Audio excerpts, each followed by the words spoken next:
to happen.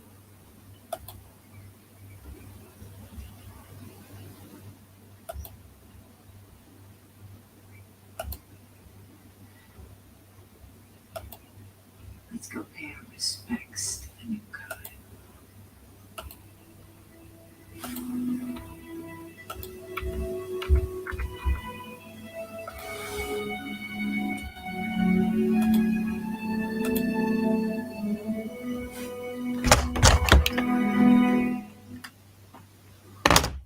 Good evening, everyone. Good evening. Big John here, NHPUK TV on a Thursday. If you check the description box, NHPUK TV on a Thursday. If you check the description box, NHPUK TV on a Thursday. Totally rookie mistake. You would think I would know by now, wouldn't you? Face palm. So yeah, I just want everyone to go to the description, please. In there is a couple of links to what I'm going to talk about. Rogue Landlord, Lincolnshire. We met. Right, so we're in Hull the other month, me and Arlene. We met a white couple in the 20s who were being abused by a rogue landlord. They lived in a crap property, no gas safety check or anything. Good evening, Peter, sir. No gas safety check or anything. So I'll get into that a bit later on. Joao Afonso died in a flat in Middleton. And you wouldn't believe how he died, and you wouldn't believe what these guys did afterwards. But we'll get into that into the video. Remember, HMOs, housing multiple occupation. I have been in one of these in Bradford, 2010, and I have been one in Mossley, 2014 to 2015. So I know what I'm talking about. When I came back from Bradford in 2012, this is one of the first things I talked about was rogue landlords, the state of our housing. That's what I was talking about. Pre-referendum 2012. Big issue with me, big issue. Going further into our links, our description links, we've got our 3 main Twitter feeds. NHPUK official run by Pat. NHPUK Northwest run by our guest Twitter runner. And obviously mine. I have forgotten to put Scotland in. We have got an NHPUK Scotland on Twitter as well. Also, our website, sir. Good evening, Arlene. Yes, Toby. Lisa, good evening, love. So we've got our website there. You can now officially join and pay through PayPal to do your joining fee. If you want to help us and you can't do it any other way, please join the party if you're not a member of any registered party. The money you put into that will help us greatly. So there's a website. If you have any issues with payments or anything, you can get in contact with me or Pat. Let's put the link, our emails up. You can get in contact with me and Pat there. So that's patrick.mcginnis at nationalhousingparty.uk and john.lawwrence at nationalhousingparty.uk. Furthermore, into our descriptions, you've got my 2 Facebook accounts. Me in the box now is National Housing Party and my John Lawrence. YouTube, you've got my link, and you've also got Press Office. It's run by Pat. My VK link there, DLive. I'm also live tonight on VK and DLive. I haven't got them up, but I am live on them. GETTR, BiteChute, Odysee, Gab, Telegram. We're urgent in need for people to join our Telegram group, please. So you can do that there. My PayPal's there underneath, as always, and our emails. Sorry about that.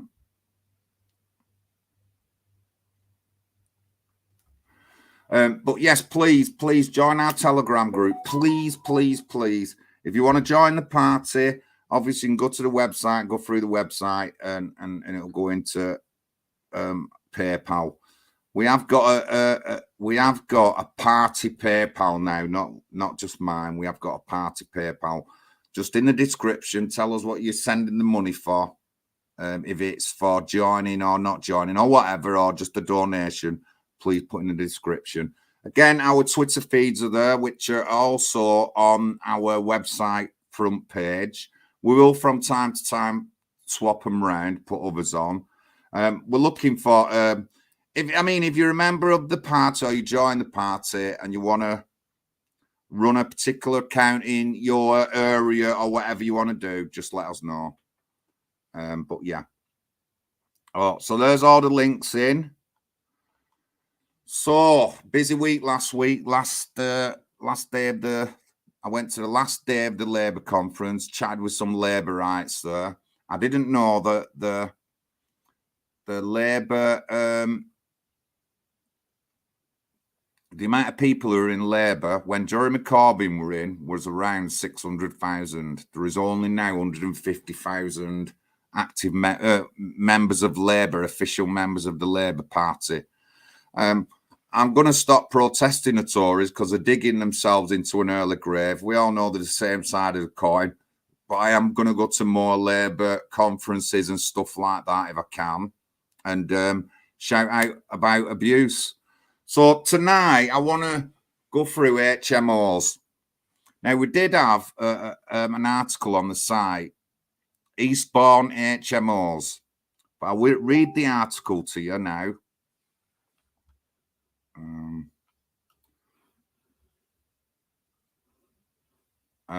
I'll read the article to you now. Eastbourne became the first town in Britain to declare a cost of living emergency early this year. That was in 2021, I think it was. Don't give me a date. I think it was. 2021.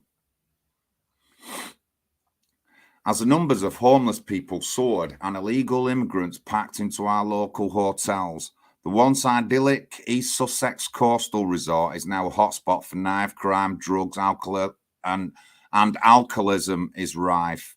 Eastbourne Borough Council has failed the town, but typically council employees and councillors are not to blame for their actions.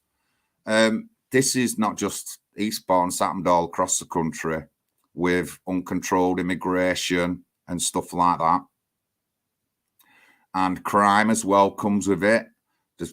There's many videos you can document like this. This is Eastbourne, idyllic. It's not idyllic no more. It's full of crime and drugs and stuff like that because of all the people we've had in. It's not because of the people who were already there. At Eastbourne, if it's near the sea, probably more old people than anything. The influx of Eastern Europeans, Indians, Africans and Arabs has seen Eastbourne become the capital of HMOs, housing multiple occupation. And new application to open new HMOs is at a record high. Eastbourne Borough Council recently commissioned a study to produce a report on why so many HMOs are opening in the town. It is not perfectly obvious why the town has become the HMO capital of Britain. Local letting agents, most of them wholly untrustworthy in any capacity, openly admit the influx of Eastern Europeans, Indians, Africans, Arabs has caused the overcrowding problem, which in turn fuels a rise of undesirable HMOs.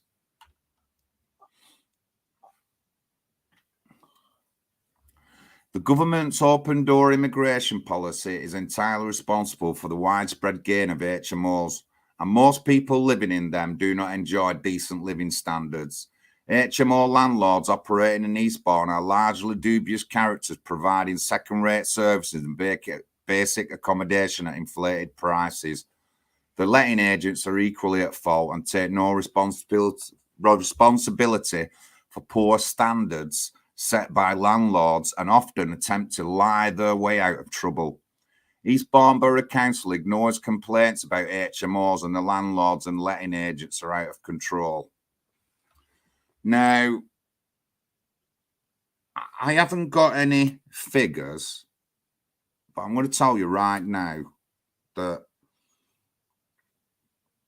although there is people of every ethnicity who are landlords and probably don't care about the properties, white people, brown people, black people, wherever they're from, whatever ethnicity, race, whatever. But it is dominated by immigrants who obviously don't care about the country. They don't care about tidiness or anything like that. We've had this for years in Oldham, and you would know this if you lived near some of the main roads, Ashton Road and all that, what it used to look like in the back-ins when these shops first opened, just throwing the rubbish out and just leaving it. Oil can and empty cans of oil just left there to go mould over and stuff like that in the back-ins on Ashton Road. Weren't till the council come in and started kicking off with the shops did they even attempt to clear it up. And these are immigrants, new immigrants to the country. They obviously don't care about the state of the local town. In Oldham, we have to pay people from Manchester University to go and speak to people to tell them how to live. They're that ignorant of everything that goes on and stuff like that. And it's just wrong. But obviously, as well, there is a loop in this landlord business. I can't go into it myself fully because I'm not fully aware of it. But there is, let me just see if I can find an article on it.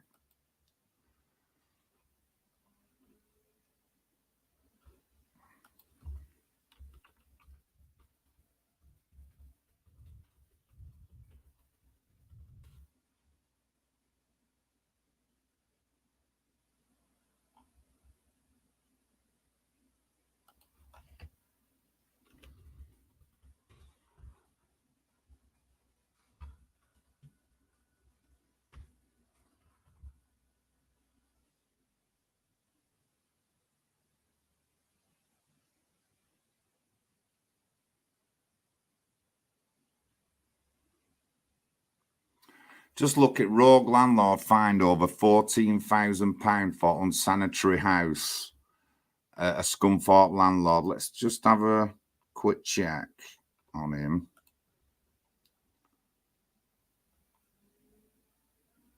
Javid Khan.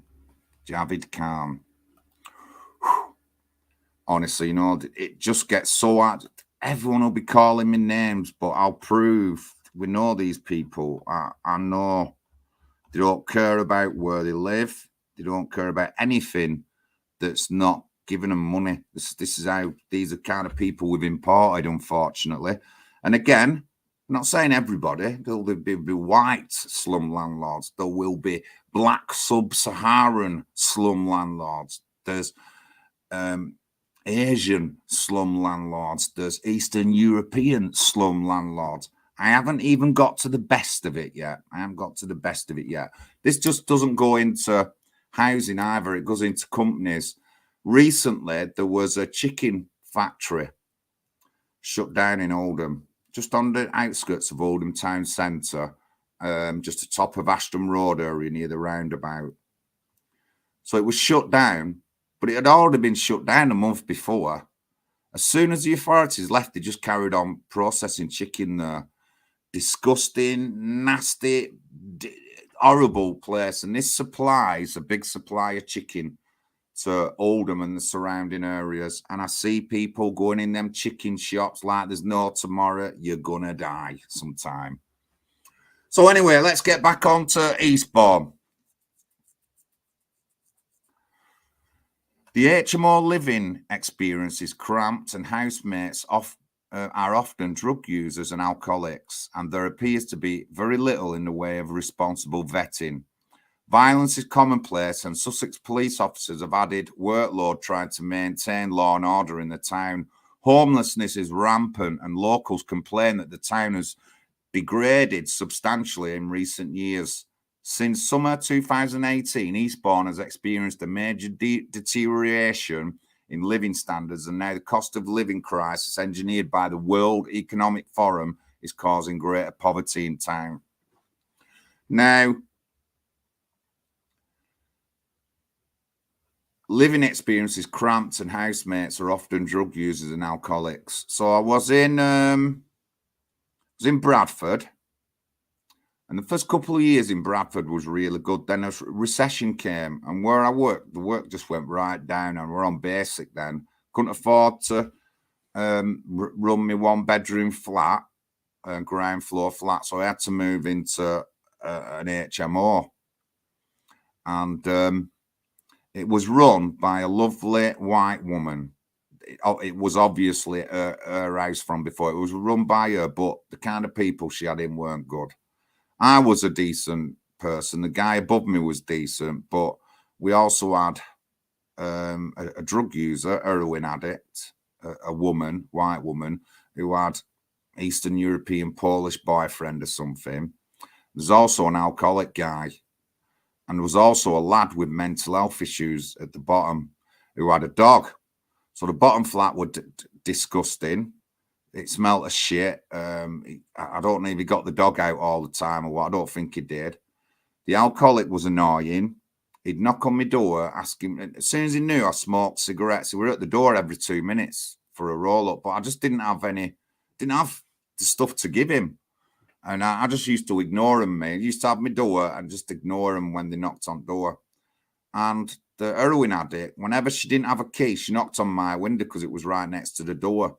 And I worked a job where I was up at 5 in the morning, and I liked to get a bit of couple of hours kit in the afternoon when I finished between like 2 and 5.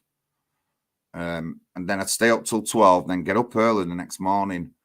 And she's always knocking on my door to get in, and I was sick of doing it. Sometimes I wouldn't have much on or anything like that, and I'd have to get dressed. Other times I was just tired and we're in bed, and I went through this for like say 18 months. The guy who was an alcoholic ended up getting evicted from the house, but because it was house of multiple application, the woman had to go to court to get him out, and he was a right nuisance.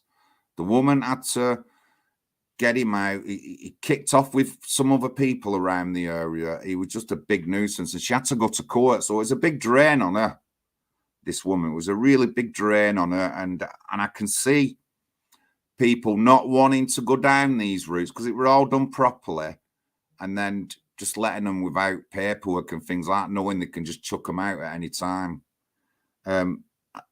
And again, Mossley, later on, 2015, I were in Mossley, an house of multiple application with 3 of us. And at the time, I had a shift job, 6-2-2-10, 2 weeks alternate or 1 week alternate. And I lived, and my door to my flat or to the house was on a main street, a high street. So at 6 o'clock in the morning, 10 o'clock at night, it's really dark. You know what I mean? There ain't no emergency lighting. I'm not going into anyone's garden. I'm just going up to a door. And it was pretty shady. And there've been some people been beat up in the evenings and things like that. So, you know, so one day I'm coming in the house, and it's got a narrow corridor, then some steps.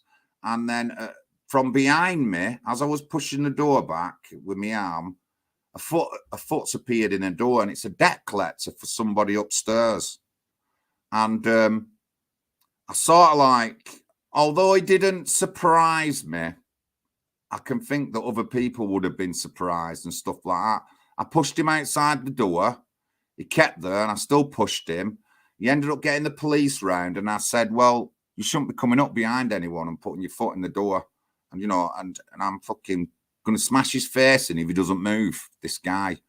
And he did eventually see the person he wanted to see, but it's just the way he did it. I did complain, Marston's, I think it were. I did complain to him, and I did get a reference number off the police for the incident that it were. And I tried to, like, complain to Marston's. He won't have any of it. So, I mean, if I ever come across these Marston's again, I'm not going to be nice with them.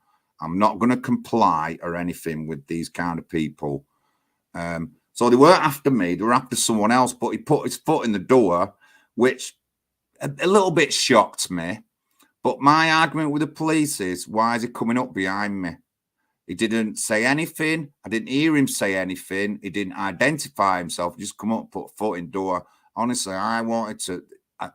I screamed at this guy. And I fucking give it the police when they come round. I just weren't being treated like that. I work full time. I pay my council tax. So yeah, I've seen these kind of people who are drug addicts, mental health issues, and stuff like that. Not saying they shouldn't have anywhere to live, but going forward, if people have mental health issues, they live somewhere, I'd like them to live in a block of flats with other people with mental health issues and have somebody living with them who can deal with these mental health issues. Because we don't do things like they're not, there's nothing like that. There's nothing like that. And talking to some of the residents in Hollingwood, and obviously we've had COVID. Loads of adults have been stressed. Loads of adults have had mental health issues. Kids have had mental health issues. Old people have had mental health issues. People who work have had mental health issues. Mums and dads have had mental health. Everybody in the area has had some kind of issue through the lockdown. And one woman says it's few and far between seeing a mental health nurse and stuff like that. And, I would think that my area, 2 people could go around knocking on doors at mental health and work there all the time. But it just don't work like that, does it? Oldham Council doesn't have any money to pay for people like that. They more likely give the money away to those who hate the country and those who disrespect our country. I'm just seeing what's on in the chat. Is that did I see the Rev? Oh, good evening, Rev. I hope you're all right, sir. I'm coming on at weekend. I want to get some of your followers after you finish your show. Good evening, The Roch. Andy Redvolver, I hope you're all right, sir. Jason Bourne. Summertime, Sue. So I've had first-hand experience of these HMOs. And me and Arlene went to Hull a couple of months ago. And we met up with, let's think of it, right, Jack and Shannon. We're in a pub. We're talking to them. Arlene said that I'm a political party. I'm a leader of a political party, National Housing Party. Shannon, I've got some stories to tell you. Oh, a slum landlord who it's just awful. You just couldn't make up what this guy is like. What this guy's like, you just couldn't make it up.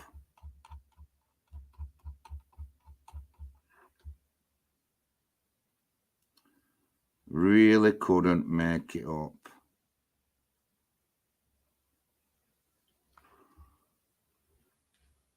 Johnny, yeah, not even got it up.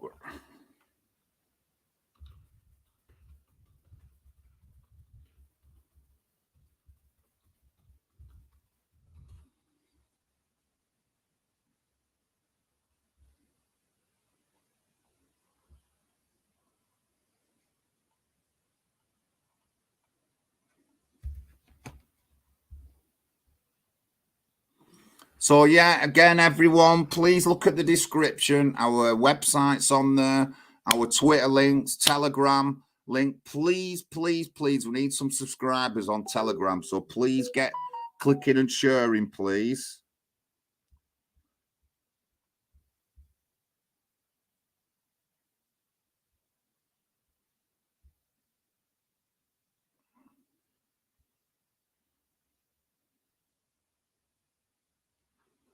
Right. So this we're in a bad house, he said, a bad flat.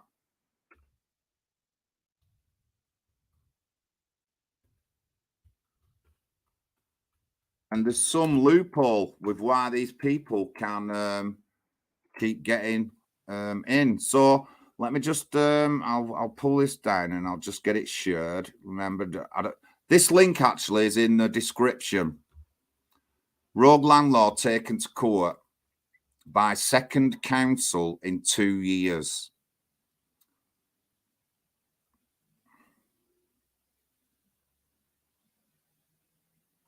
Oh, wait, is that? That's not even the one, that. Let's see.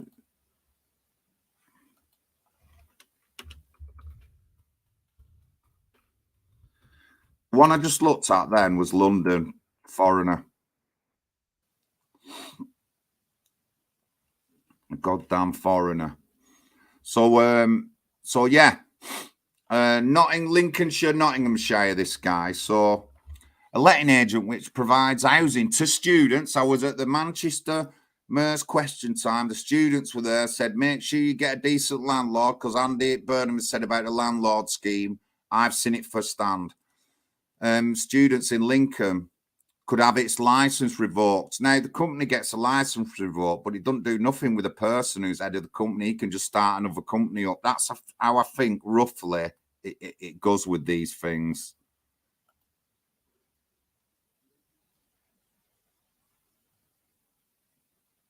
Yes, Shaz, I hope you're all right. Good evening, Mark, Claire, Christian Soldier, Summertime Sue. So, the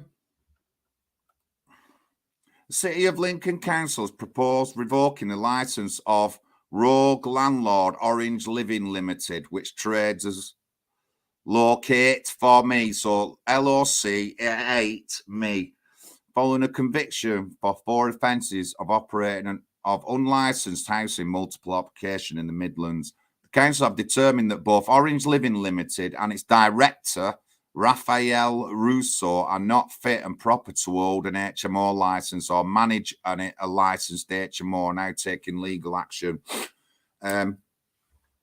No health and safety checks, no gas safety checks, mold.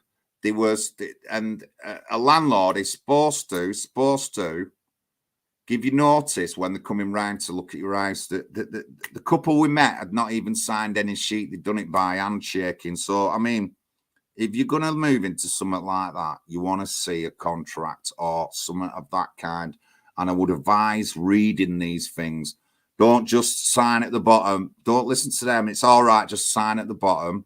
Read them, because that's your rights and stuff in them. A lot of people don't know this, but we only had this boom because of immigration.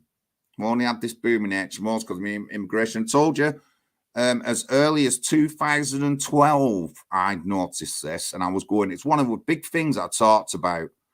In October 2019, Leicestershire Live reported the letting agent was fined £80,000 for failing to have the correct licence for shared houses it rented out. Council investigation was triggered after a fire in the attic of one of the properties in Loughborough. It led to Charnwood Borough Council officials discovering that Loughborough-based firm had 4 3-storey homes in the town, which should have had houses of multiple, which should have had houses of multiple occupation licenses, but did not.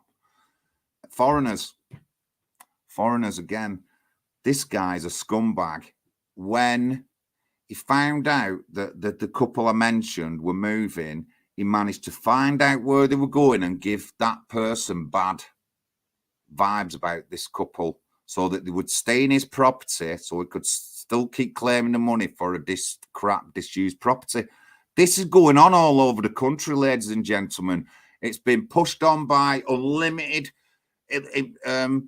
immigration that we don't want, and it's being pushed, and no one says nothing until someone dies. I haven't even got to the best of it yet. Wait till I get to the second link in this. And it's in Middleton, which isn't far away from where I am. It's far away where I am. So, I mean, unless you get a decent HMO run by a nice person, like that woman was in Bradford, but the house still had mice in it. And that was because the guy at the bottom had a dog and never took it out, and they're always shitting in the yard, and it was just disgracefully dirty. It's flat. So obviously, whatever reason, they weren't mice. They were field voles. That's what they were. They weren't mice. How do I know that? Because with my ingenuity, I made up a few mouse traps, and I wanted to see if it were a mouse or it was a field vole. And they were field voles because it was right next to a field. I know I can tell the difference between a mouse and a field ball. So let's just put it that way. But so Raffaele Russo, the scumbag, who, when he found out this couple were moving, tried to put a bad word in where they were moving to, so they couldn't move, so he could still keep sucking the money off them. With the house was full of mold. They never sent a letter or anything like that, just to let people who had to do work on the house just let themselves in. And while people who were living there, I mean, if someone just let themselves in to my house while I weren't living there, they'd be going back out the front door with a black eye. That's you know what I mean? That's how it is with me. But I mean, on the serious note, it was a couple, and the girl worked nights, so she was asleep during the day. Do I have to say anything else? How dangerous that kind of thing is for that girl? It wasn't the landlord who turned up. It was somebody else who was doing some kind of work in the property who turned up. She didn't know him. Just imagine that. And I'm not saying that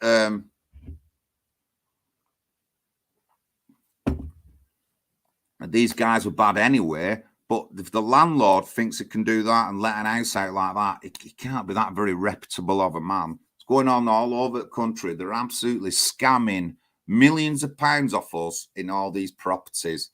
I just, HMOs, I just can't say enough about these properties. I really can't. I could go on all day. There's hundreds and hundreds of articles about these companies, and I don't know if anyone is aware that there is some way that people are getting off with this. As far as I know, it's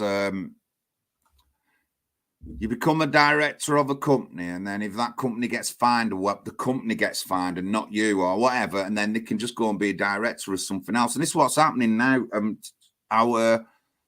You know, people are dying. People are dying. People are dying. Let's get on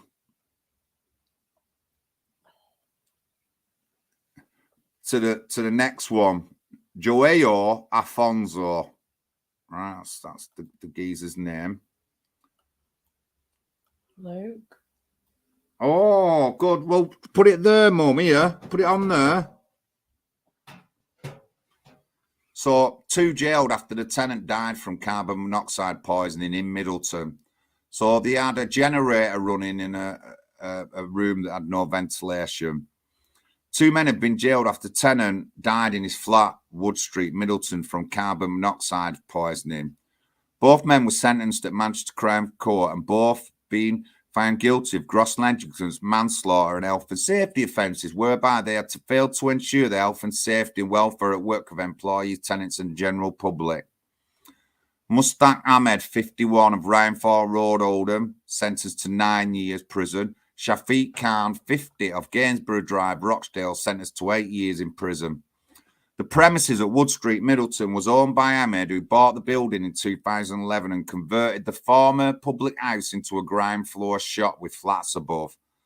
Against the advice of Rochdale Borough Council recommendations, Ahmed began letting out 5 flats above the shop at the end of 2016.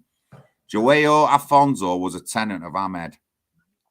Khan owned the shop beneath the flats known as Diamond Mini Market. On 14th of September, 58-year-old Joao Desneves Afonso died in his flat as a result of carbon monoxide poisoning caused by a petrol generator which had been installed against health and safety regulations in a storeroom within the shop premises.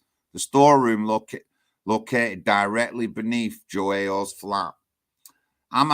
Ahmed was the landlord of the flats and in control of the building on Wood Street. Khan was the owner and the proprietor of the shop, Diamond Mini Market. Both had responsibility to comply with health and safety legislation. The court heard that the flats did not have a legitimate electricity supply. Instead of a direct to the mains connection had been installed. Ahmed, as the landlord, charged his tenants for electricity that was essentially being obtained for free. On 13th of September, turn it round, Mum, like that. Let go. I'll turn it round for you. Let go on. That's it, like that. Here, look. There it is.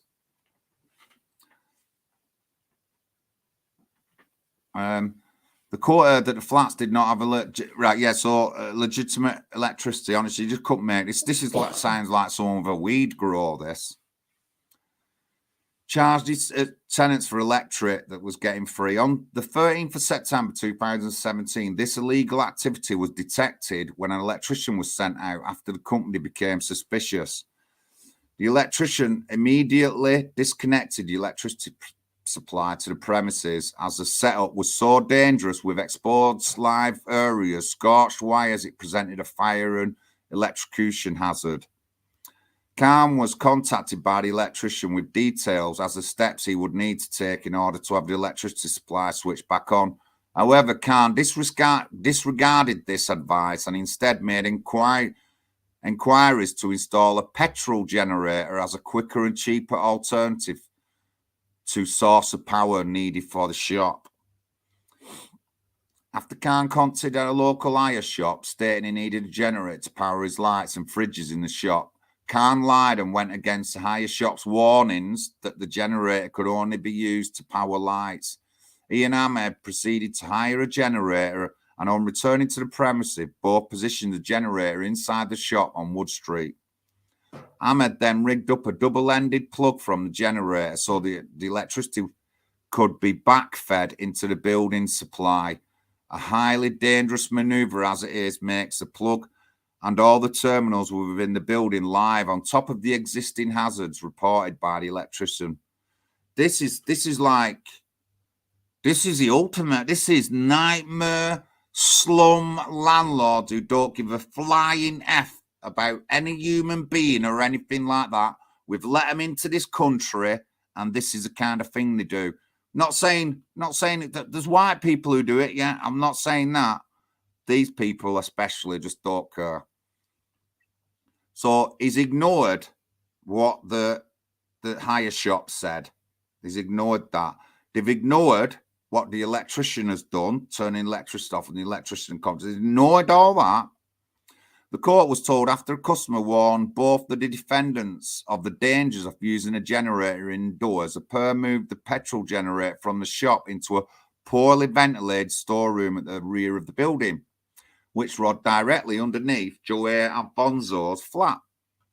The generator was shut inside the storeroom behind a fire door. Neither Khan nor Ahmed conducted any form of risk assessment or research into the dangers of using a petrol generator indoors, despite this information being available on a website Khan had used to make his initial inquiries. Khan's defense claimed that he did not have knowledge or skill to search it.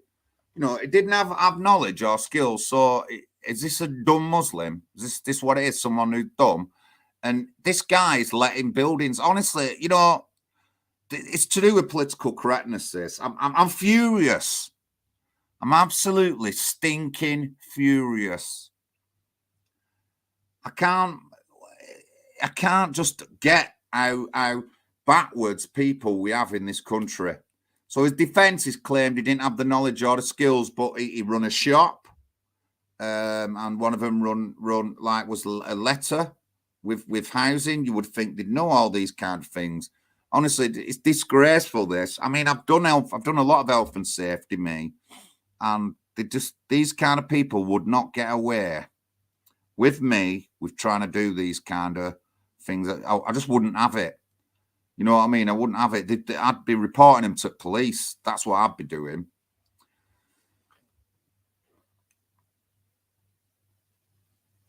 Well, I wasn't having to agree with it. However, photos taken from Khan's social media profile showed him in front of the Wood Street premises advertising the reopening and the new name of the shop. Who'd have thought it? Convenience store. That's what it was called. Several days after Joao's death, proving that he did, in fact, know how to use the internet. On the 13th of September, Joao returned to his flat having dinner with his sister and family. The next day, after failing to contact Joao via phone, a friend went to visit his flat where he found the guy dead. Emergency services attended and Joao was pronounced dead at the scene. An Home Office post-mortem established that the cause of death was carbon monoxide poisoning. The exhaust fumes from the petrol generator had contained carbon monoxide.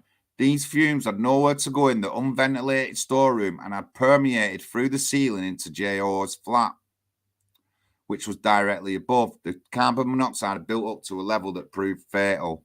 But I mean, guys, honestly, I cannot say if the worst thing is what's coming up now, ladies and gentlemen. The worst thing is these guys are murderers, scumbag murderers.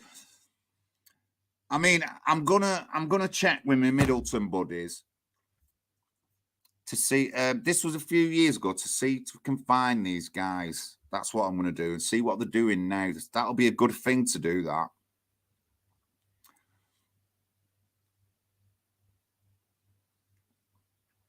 Days after Joao's death, both defendants paid £5,000 to have the electricity supply legitimately reconnected in the building. However, a visit to Wood Street by an electrical supply company in May 2018 found further dangerous activity on the electricity meter. And in addition, that a petrol generator was again in use in the same storeroom which had been underneath Joao Afonso's flat when he died, again posing a risk to staff working in the shop and to customers. No one was living in the flat at the time, but the electricity supply was again switched off. So they've ignored official rules. Honestly, you know, if these people, besides being convicted, should never be able to have a business, a shop, or a flat or anything, I'll guarantee these two guys, one will be working in a shop and the other will be doing housing when they get out. I guarantee it. I guarantee it.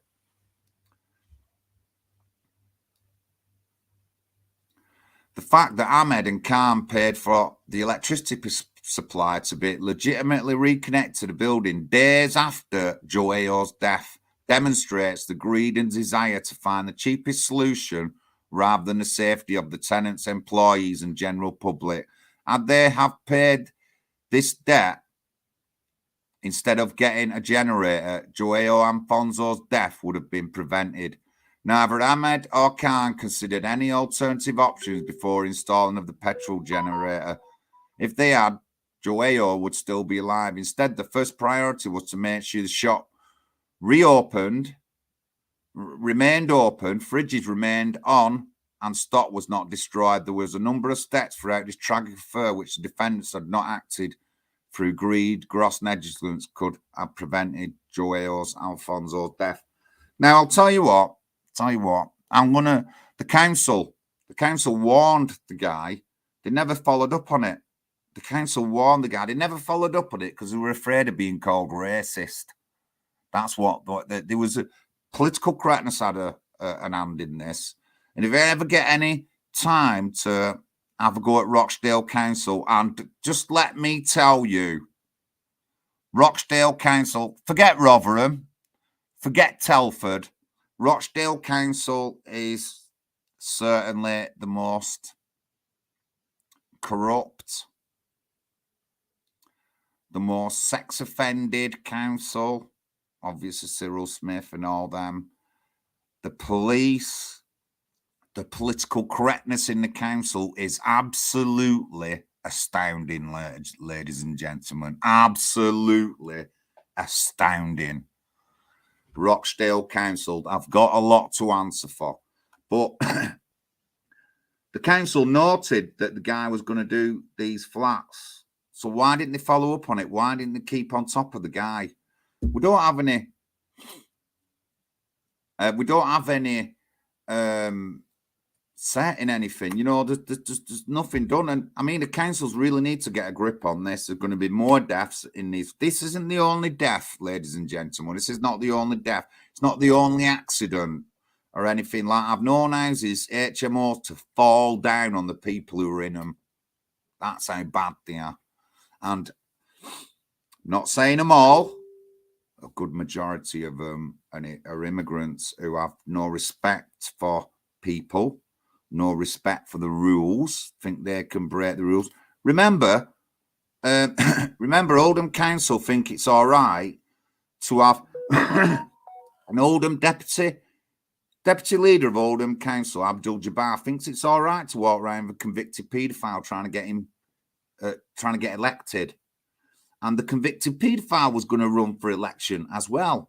And it weren't until some of the white people who normally politically correct went, hang on a minute, that they didn't do nothing. Honestly, this is across the country, unfortunately. And, you know, if you're an ethnic minority, the only thing I'm going to say to you is integrate better, because you're not doing. We don't want your barbaric cultural values over here. It's a Christian country. No other religion should trump Christianity in the UK like we're letting it happen now. I don't have an high opinion of religion anyway, right? So don't let me get started on slagging religion off. I don't want to do it, right? But, you know, sort yourselves out and integrate. There is no integration. The people coming here are not, they're not forced to, they should be forced to integrate, simple as, but we're not. We're just politically correct. We'll let them do everything they want. We'll let them threaten teachers with violence. We'll let them threaten kids with violence. We'll let them run riot and amok in our times, and no one says nothing. No one says nothing, honestly. And I mean, any ethnicity really. If I'd have got hold of any of them lads who attacked me in 2018, on that night, there'd have been blood and guts all over Piccadilly, because it would have gone through windows. I would have thrown them through the bus stop window. I had to be held back by two policemen and Arlene with a gaping wound in my side from kicking off with these three lads who'd been arrested. And to these three lads, or the 12 lads, I take any of you on one-on-one, but obviously you need a group and you need 5 knives. 5 knives was pulled out on us that night. At least 5 knives, the judge said, were pulled out on us. And obviously 3 of us got stabbed. But, you know, I don't want to kill anyone. I was angry at the time, but I'd love to get any of these lads into a boxing ring, and I would absolutely punch the lights out. They won't be getting up. They won't be getting up that quick if I got hold of them anyway. And you know, I'm not even a violent person. I'm not a consistently violent person. I don't want to go out and fight anybody. I don't believe in that. I believe that we shouldn't use any kind of violence or capital punishment. I believe that we shouldn't use any of that. I'm not a pacifist. Not a pacifist, because I had to fight that night. We had to defend ourselves. But honestly, you know, you best integrate better. It's going to be a big issue with me, this. And if I get any further and further, if I get to be a member of Parliament, this will still be the number one issue I have, and I'll call it out wherever it is. I will call it out wherever it is. But so HMOs. Also, in Mossley, I was in a 3-flat HMO. When I moved in, there was only 2 bins. The 2 women there said there's only 2 bins. We don't know where the other one is. So I've searched around all the backings, all the backs of the shops for these bins. People, what are you doing? I'm just looking for my bin. Never found it. So I phoned the council. I paid the council tax. I ordered a bin. So we had 3 bins then. And I was on a 6-2-2-10 alternative rotating shift. And I made sure the girls were aware we had the bins. And then on bin day and all that, I'd make sure they were pulled out to the little side of the street. I'd check on them. If they went missing, I'd go and get them and stuff like that. And every now and then, at the end of a week, a bag kept appearing in front of our front door. And one of the girls said a note came with a bag weeks ago. So she managed to find the note. So I found out where it was. And it was a grey bag. A grey bin bag, but grey. Not black, but grey. Now, I checked with the girl. This had happened a few times. I checked with the girl. Do you have grey bags? No. Do you have grey bags? No. We've got our own bins. Are you using our bins? Yeah, we have. And we've had our own bins for 3 months. So when I got the address, I knocked on, this woman answered the door. And she might have been in her 50s, maybe early, late 50s. I said, I'm from such a number, and I want to say about why you keep putting the rubbish bag outside our house. Well, don't put it in my bin. And I went, listen, lady, we've got 3 bins. The girls know we've had 3 bins for 3 months. No one's putting any rubbish in your bin that was from. Now, this is in the high street in Mossley, and we wasn't the only house of multiple occupation. There were loads of them. So half of these houses, they didn't have bins, so they put their rubbish in other people's bins, which caused that woman to put the bin outside our house, saying, blaming us. When we'd had the bins for 3 months, I made sure we got the bins.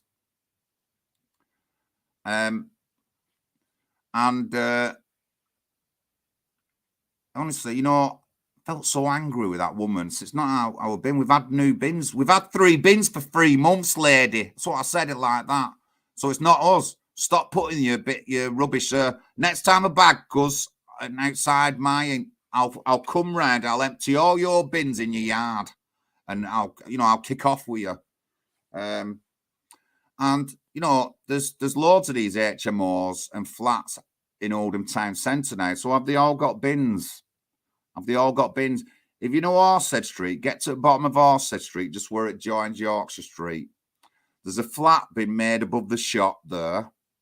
Not the club side, the other side. Number 3, they've got a bin. Then a bit further up, there's another bin that's overflowing. Round the backs of half them shops in Oldham, just bins everywhere with rubbish. Who owns the bins? Have the people in the HMOs or the flats got bins? If they're not paying council tax, they won't be asking for a bin, will they? Because you've got to pay a council tax to get a bin. And so these people won't be, half these flats will be lived in, but they won't be on the council tenant list or whatever. They won't. And then they've not got bins and stuff like that. So all round, HMOs come with their own problems to do. And the antisocial behaviour, alcoholism, drug problem is probably going to be the main one, to tell you the truth. So I'm not a fan of HMOs. I'm not a fan of HMOs. I don't want any flats. I want semi-detached houses building. And if we have to build them on Greenland, then we're going to build them on Greenland. It's all you lot. It's all you lot in Oldham who haven't said nothing against immigration. Now they want to build on your Greenland and you're all crying. Well, it's your fault. It's your fault. None of you will speak out against it. Not any single person in any of the independent Oldham parties will speak on immigration, which is the biggest cause of all our downfall that's going on right now. Not one of you will say it. You all complain that they're building on the Greenland, but you won't put an halt to immigration. As Kemi Badenoch said, if we're going to deal with housing, we've got to deal with immigration. That's what Kemi Badenoch said, conservative black woman who ran for conservative leadership. That's what she said, and she's absolutely bang on. So, people of Oldham, proud of Oldham and Saddleworth, Failsworth Independence, Royton Independence, immigration's got to be on your priority.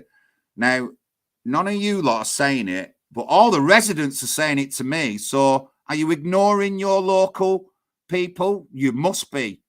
You must be, because I don't see anyone saying anything about it. Not one thing on any of the independents set about immigration. And we don't want these people here. We don't want our Christian culture over. None of you say anything. None of you say anything. So you're just all guilty. And we're going to build on our Greenland. That's what we're going to do. We don't have, no, you're right, Sue. That's another thing. We don't have any of that. We don't have any of that. You're right.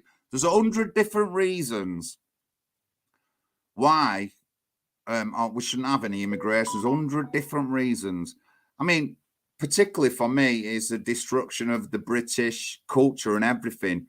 You're not even allowed to, like, people pull the face when you fly in your Union Jack now. Well, if you don't like our Union Jack, go to a different country. We're not having you in here. And it's going to be something that I'll look at for when I'm in Oldham. I don't care if there's 100 million, 13% of Oldham is Pakistani. You live in Britain.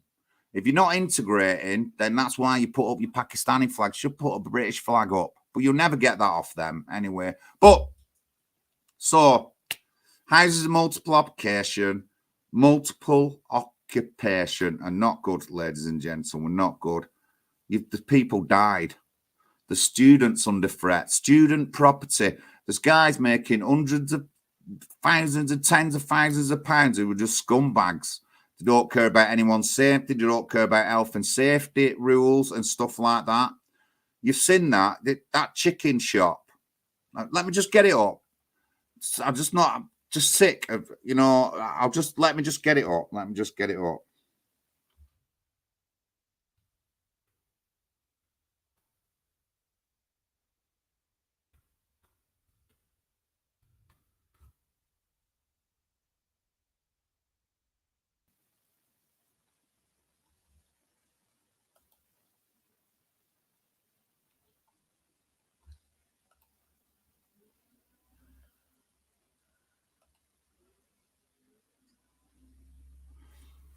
Shocking photo shows filthy conditions at an illegal chicken factory that continued trading despite being told to close.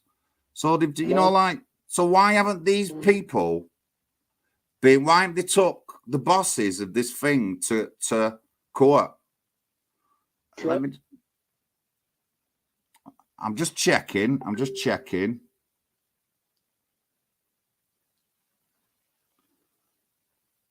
The plant was operating without permission from the Food Standards Agency. Jesus Christ. Sorry, I shouldn't say that name in vain like that.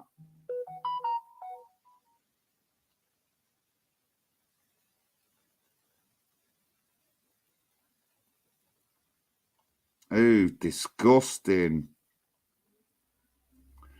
The company now trading as Single Morn UK Limited was immediately issued with a remedial action notice which required it to stop operation until the Food Standards Agency granted permission. But the premises ignored the order and carried on working. A Tameside Magistrates Court Director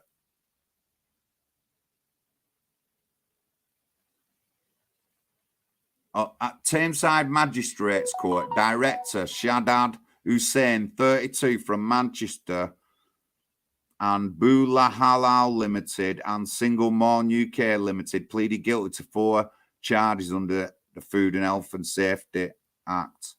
Ooh, the pictures on the article are gross. So this would be supplying chicken to Oldham and the surrounding areas.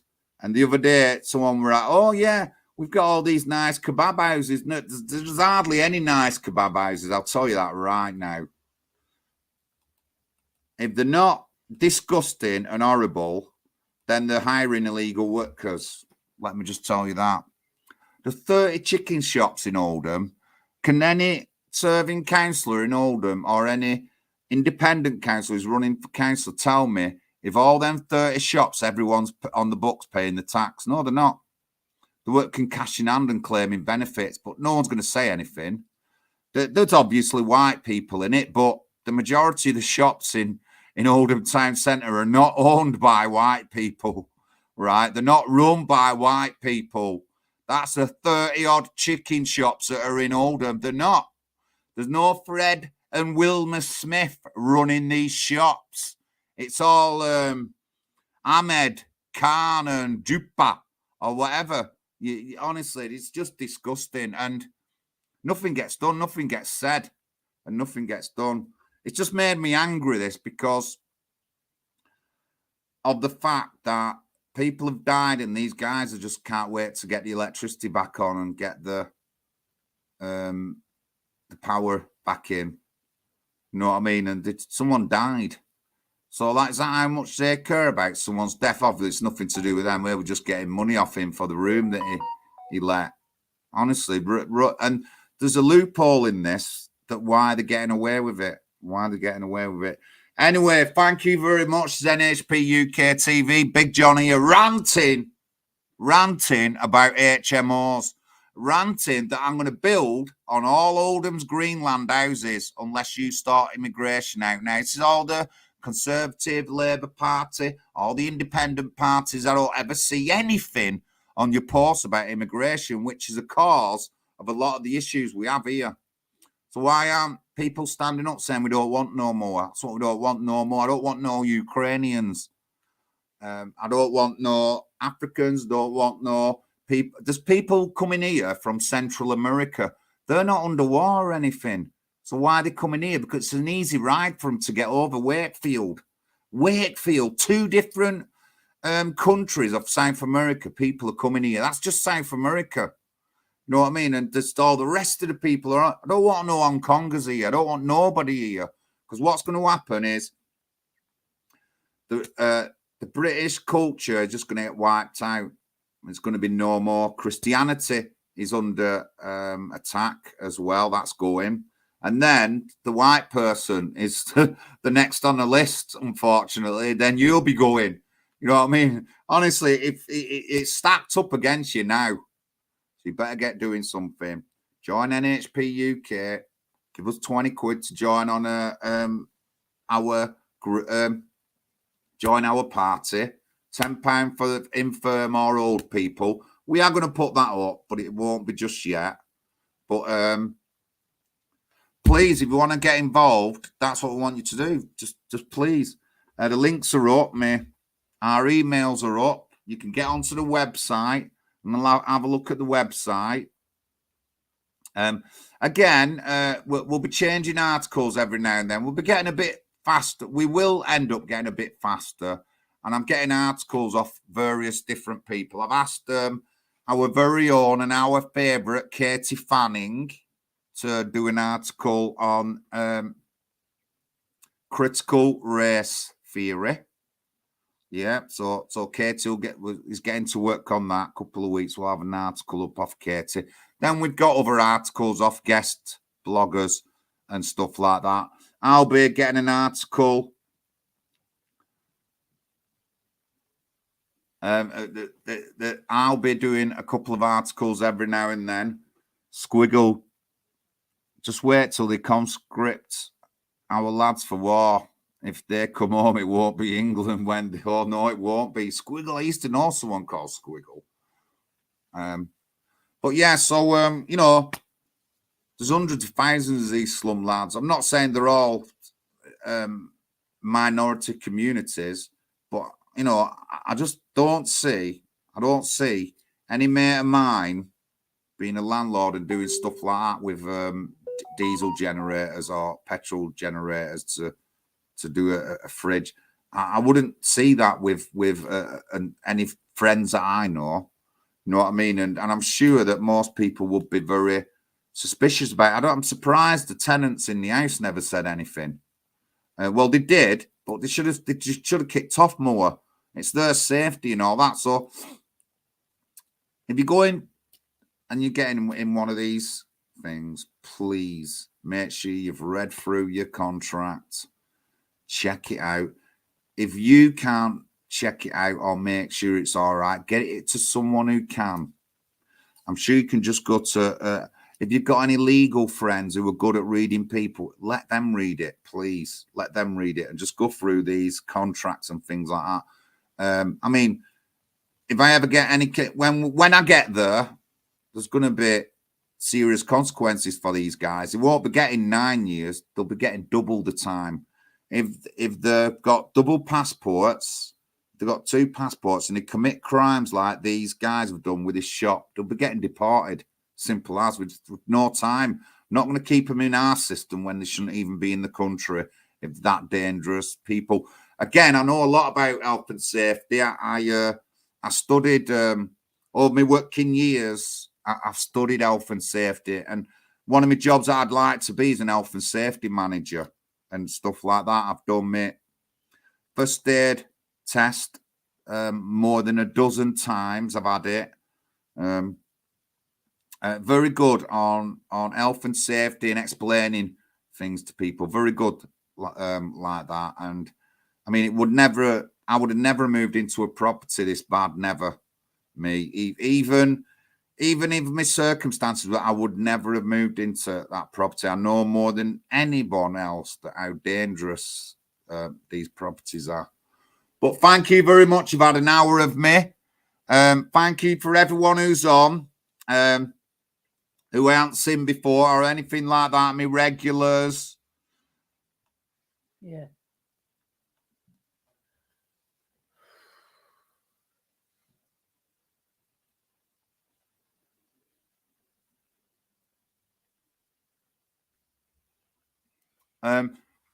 You mean Copster Hill Road, the temple, the Indian temple? Apparently it's not been. There's no public money in it. It's a monstrosity.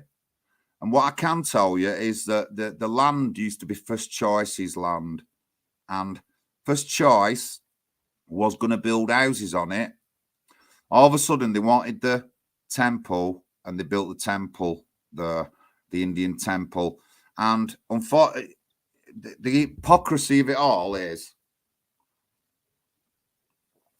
it's the worst area in Oldham that needs housing, and they've let a stinking monstrosity temple built on it. And still, again, Oldham residents, some of them are asked. They don't understand. They don't see the hypocrisy of it all.